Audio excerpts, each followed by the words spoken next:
You know, I've said on this program before that you need to read history, you need to keep abreast of current events, but the best way to see over the horizon on what's coming is to go down the fiction aisle and read some of the authors that we showcase on this program from time to time.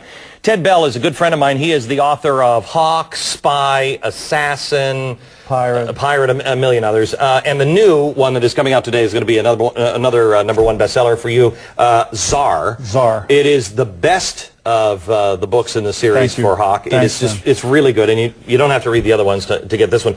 You said to me 2 years ago, you said, Glenn, you've got to pay attention to what's going on in Russia. Yes. There is a gathering storm in Russia. Yes. Started to pay attention to it. You were absolutely right.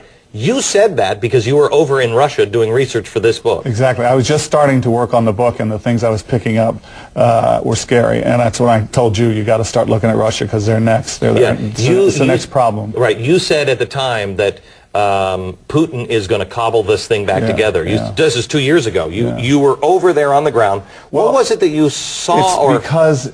I read a ton of biographies of Putin to get ready to write this book. And I realized he's a career KGB guy. And the KGB guys are not interested in democracy. They're not interested in human rights. They don't care about anything but power. And I knew that once Putin got in there and consolidated power, he was going to try to rebuild Russia into a world power, because they were humiliated by their loss in the Cold War. They think we spent 10 years sort of making fun of him, and he wanted revenge. So are the people feeling that way, Ted, or is it just the leadership? I think there's a certain amount. Putin's got an 80% approval rating. I think the people are feeling it a little bit. They felt like that we sort of abandoned them. We always do the same thing. We win the war and we lose the peace. Well, right after the collapse of the Soviet Union, everything was American rock and roll. We built the McDonald's. They wore Western clothes. Now it's considered not cool to have anything to do with America or listen to American music.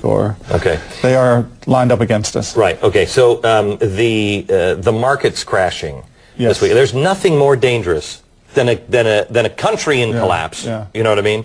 And that's Russia. Collapsed originally because of the plunging price of oil.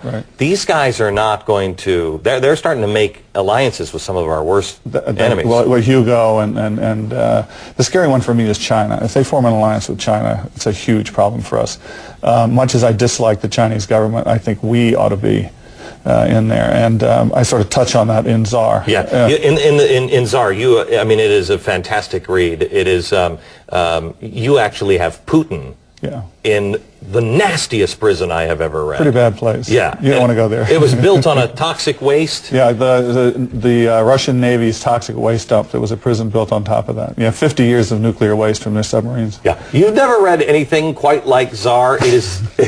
Really. I called you I was 100 pages away from the end of the book, and I said, "This is fantastic," and you said, "Hey, how far are you before the end?" And I said, "About 100 pages." You said, "You don't know how it ends yet, do you?" And I said, "No." Unbelievable. Great. It's very great. Very good. Available at bookstores everywhere. Ted, thank you very much. Thanks, Glenn. It is TSAR. You're going to love it. Coming up, what happens when all the world's oil wells dry up? Find out.